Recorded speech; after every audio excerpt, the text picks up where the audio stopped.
일제는 1922년에 조선교육령을 개정하여 보통학교 6년제를 도입하고 4년제의 중학을 5년제 고등보통학교로 조정하였다. 조선의 3.1운동 이후 일제는 문화정치를 표방하면서 본국 일본과 비등하게 학제를 조정하여 상급학교 진학의 길을 터놓은 것이었지만 여전히 일본어 상용자와 비상용자를 엄연히 구분했다는 점에서 식민지 융화책이자 차별화의 위장 표현이었다.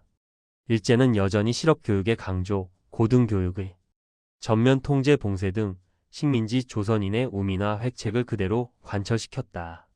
일제의 식민지 중등교육의 목표는 보통교육의 경우와 마찬가지로 조선인의 민족 정신과 민족 문화의 성장 발전을 말살 파괴하고 독립정신을 마비시켜 조선 사람들을 일본의 지배에 순응하는 영원한 노예로 만들자는 데 있었다. 1933년 3월에 교동학교의 마지막 6학년을 평균 만점의 최고 성적으로 졸업한 남제는 4월에 경성 제2공립보통학교 속칭 제2고보 현재 경복고에 입학했다.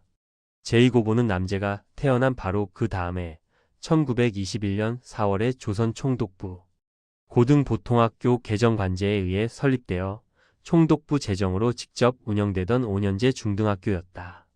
당시의 교과 과정은 1, 2학년까지의 수신, 국어, 일본어, 국어 강독, 문법과 작문, 일어 한문 강독, 습자 등 4개과 포함, 조선어 및 한문, 영어 읽기, 옮기기 쓰기, 회화, 문법, 영작, 실습, 역사, 지리, 산술, 대수, 기하, 일반 이과, 실업, 도화, 음악, 체조, 교련 등 총 17개에서 18개 과목이었다.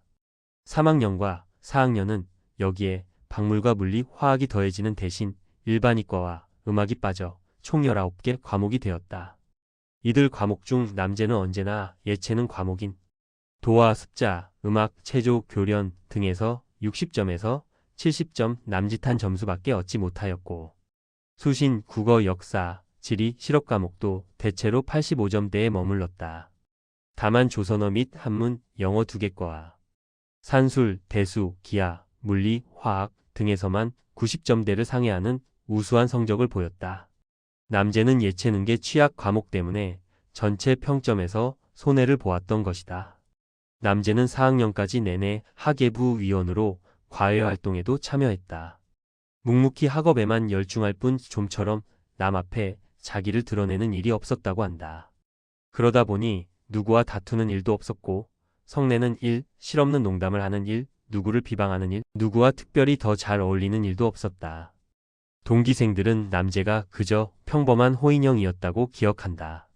공부는 잘하는 것 같은데 그렇다고 놀랄 만큼 썩 잘한다고 느껴지지도 않았다고 한다. 당시의 학급 주임 담임들도 한결같이 남제가 지극히 평범한 고보생임을 성행 개평을 통해서 증언하고 있다.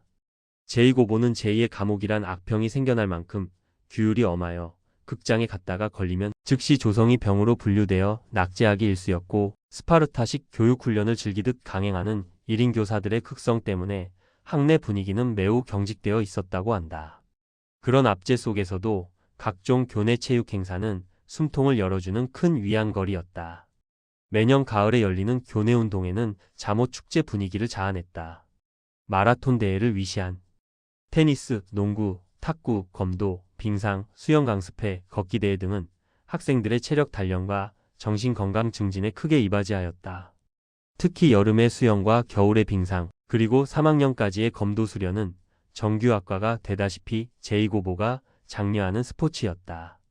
또 학년이 바뀔 때마다 가까운 수원, 인천, 개성 등 근교 지역으로부터 멀리 원산, 경주 등 단계적으로 원거리 수학여행을 실시하여 억눌렸던 가슴을 펴주고 4학년과 5학년 때의 금강산 등정이나 만주, 일본 등지의 명승고적 탐방은 암담했던 이 시절에 잊을 수 없는 아름다운 추억으로 남아있다.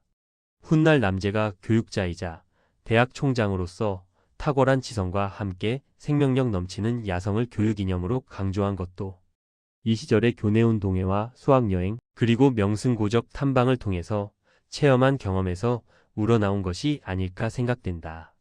남제가 체조나 교련 성적에 신통치 못했던 것은 주로 달리기에서 뒤떨어졌기 때문이었다. 그때 벌써 남제는 점잖은 형이어서 동작이 그리 민첩하지는 못했다고 한다.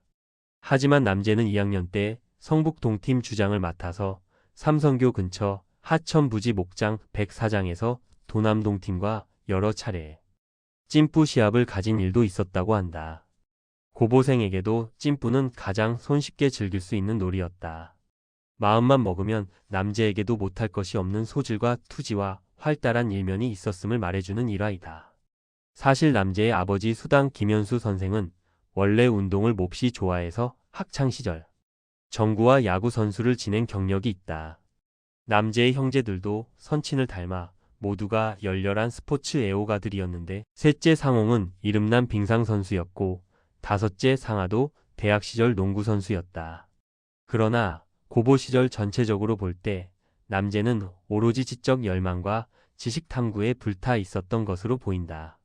고보 시절 4년간의 영어, 수학, 이과의 평균 성적이 남재의 가능성과 잠재력을 말해주고 있었다. 남재의 담임 선생들은 이를 눈여겨보고 있었다. 일본어 성적에 있어서도 습자와 같은 학업 외적 과목에서나 떨어질 뿐 강독, 문법, 작문에서는 평균 85점 이상을 얻고 있음을 주목하고 그 정도면 일본의 고등학교에 들어가고도 남음이 있다고 평가했다. 특히 4학년 학급 주임 요시무라가 선친 수당에게 남재의 영어 수학 평점이 개교 이래 최우수 성적임을 들어 4학년 조기 수료를 역설하면서 일본의 고등학교에 진학시킬 것을 적극 권했다고 한다. 당시 학제는 월반을 인정하고 있었다. 그때까지만 해도 수당은 남재의 학업 성적이 그토록 뛰어난 줄은 몰랐다고 한다. 어머니 박씨의 말처럼 성실은 하지만 착하디 착하고 순에 빠져서 남한테 이기려고 애쓴 일도 없고 싸움 한번 오지게 한 일도 없는 어수룩한 아이 정도로만 여겼던 것 같다. 결국 요시무라의 판단은 적중하여 1937년 3월에 남재는 야마구치 고등학교에 합격했다. 이 무렵 조선 고보생의 일본 고교 합격 사실은 큰 뉴스였고 더구나 4년 수료생의 합격은 교내외로 전무한 일이었다. 2차 세계대전 이전에 있었던 일본의 구제고등학교는 그 이름 때문에 우리나라의 현행 3년제 고등학교를 연상하기 쉽다. 그러나 그것은 중등교육과정으로서의 고교가 아니라 제국대학 진학을 전제로 한 고등교육 정규교양과정으로서의 대학 곧 칼리지이다. 따라서 고등학교에 입학했다는 것은 곧 제국대학에 입학하는 것이나 다름없다는 뜻이 된다. 그러니 구제고등학교는 자연 입시 경쟁이 치열해져 전 일본인의 선망의 표적이 되고 고교생도 또한 청소년들의 외경의 대상이 되었다. 남재는 시험 때나 정해진 시험 범위만을 파고들어 그때그때 점수 따기에 능한 점수벌레는 아니었다. 그는 이때부터 이미 폭넓은 독서로 상당 수준의 교양 지식을 쌓고 있었다. 평소 실력에서 뛰어난 제2고보생, 이 점이 남재의 학창시절의 진면목이었다.